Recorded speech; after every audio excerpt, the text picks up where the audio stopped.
Ready to take your MEP skills to the next level? Let's get started. Welcome to MEP Engineering Explained.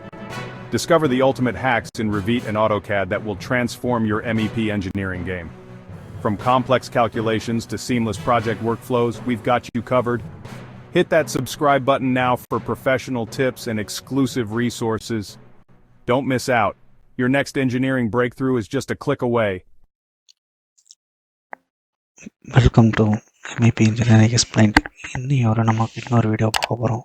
இந்த வீடியோவில் பார்த்தீங்கன்னா 2 புது comments ductile use பண்ண போகிறோம். So அந்த comments தான் என்னென்னு சொல்ல போகிறேன்.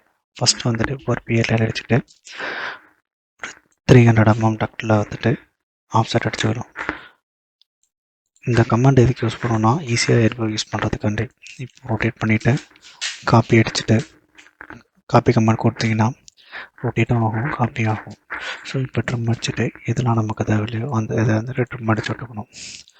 இப்போது நம்மக்கிட்ட கேட்லிஸ்ட்டில் ஒரு கமாண்ட் இருக்குது, MEP B1 அப்படிங்கிற ஒரு கமாண்டு.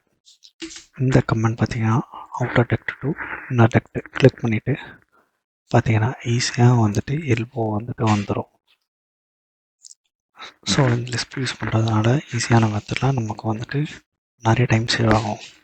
இதே மாதிரி இன்னொரு கமாண்டு, இந்த கமாண்டு பார்த்தீங்கன்னா நம்ம ஈஸியாக சூப்பர் ரேஞ்சை போடலாம். ஃபஸ்ட்டு எக்ஸ்டெண்ட் அடித்து நான் லைன் போட்டுக்கிறேன், ஜாயின் பண்ணி விட்டுக்கிட்டு அப்புறம் MEP S1 இந்த கமாண்ட் யூஸ் பண்ணிவிட்டு லெஃப்ட் சைட்லேயும் ரைட் சைட்லேயும் கிளிக் பண்ணிட்டோம்னா அப்புறம் இந்த சைடில் நமக்கு ஃப்ளோ வேணும் அதை கிளிக் பண்ணிட்டோம்னா நமக்கு அழகான ஒரு சூப்பர் ரேஞ்ச் நமக்கு கிடச்சிரும்.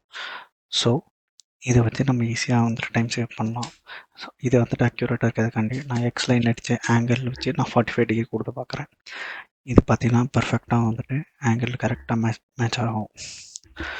ஸோ இந்த மாதிரி லிஸ்ட் யூஸ் பண்ணி நிறைய டைம் நமக்கு சேவ் பண்ணலாம்.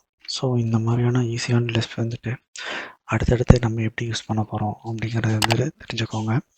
இந்த சேனலை லைக் பண்ணிக்கோங்க, சப்ஸ்கிரைப் பண்ணிக்கோங்க. இப்போ பார்த்தீங்கன்னா அக்யூரேட்டாக 45 இருக்கும் இந்த சூப் பிரான்ச்.